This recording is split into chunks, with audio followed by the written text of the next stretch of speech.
Hi everybody, it's Lance Keltner from PBG, and we are standing in the shop of Saul Koll in Portland, Oregon. How you doing, Saul? Doing great. Great to see you. Good, good. Well, I've been hanging out here in Portland for the last couple of days with Saul, but I think it's been really important for us to do so, to get inside the head and the mind of an artist like Saul. And I've been a fan of yours and your guitar building for years, and you built me a guitar about, what, 9 or 10 years Something ago? like that, yeah. It's been some time ago. Yeah. And first of all, I guess, how did you get into guitar building? What prompted you to build your first guitar, and how'd that come about?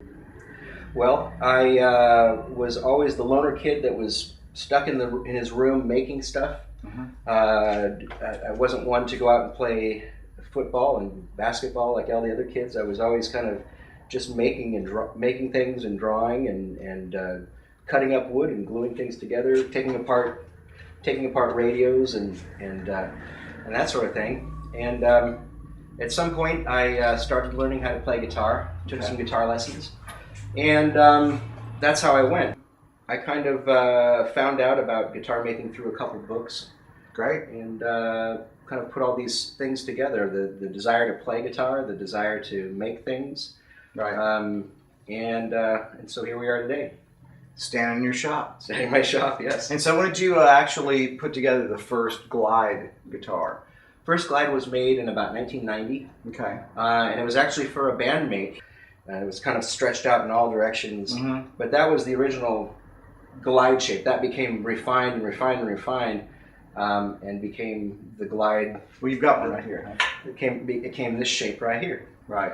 But the first one, it was like designed for a big man. Right. So I basically used this shape and this headstock as a platform for all my favorite instruments, all my favorite classic instruments. Got it. And then kind of put that on. I just laid hands on one very recently in Pittsburgh, and Saul had done a Roundup Orange Super Glide with two TV Jones pickups.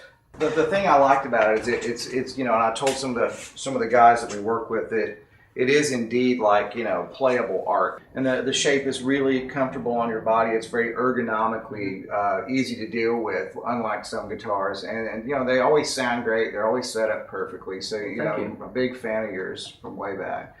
Appreciate And, some of the guys want me to ask you a couple of questions. Okay. And you've been at this for a long, long time. Yeah. It's been like, I guess, we talked earlier with our buddy Roger Giffen about working a job as opposed to doing the guitar building thing, and it sounds like that you're in the same boat. I mean, this doesn't feel like work to you, but well, you know what? It's basically like I was when I was 10 years old in my room, right, gluing popsicle sticks together and putting a little motor on it and making things like that. Here I am 30 years later, doing the same exact thing, and people appreciate it and like it and they want them. Right, that's the important part. How cool is that? Yeah, you can't do any better.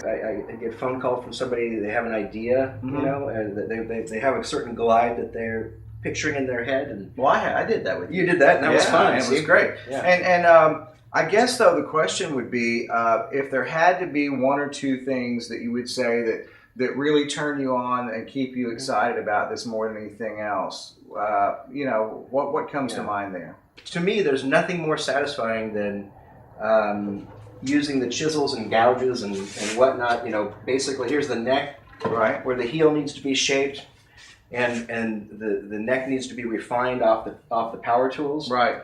And that's all handwork. I just like to dig into it, and this is just a big rasp, and I can just start shaping it. You're actually just more like hand shaping the neck. I'm hand shaping that neck, and I go back and I feel it, and there's just handling this wonderful raw material, this mahogany or maple or whatever it happens to be I happen to be working on. Right. And transforming that into something you can actually make music on. It's like putting your own energy into that. Yeah, it's really cool. And one of the coolest things that I like is that I'm basically making tools for other artists. I'm making art for other artists. Yeah, so that's nice. It's really, really satisfying too. I like that line, making art for other artists. It's all about their art, their tone, their experience.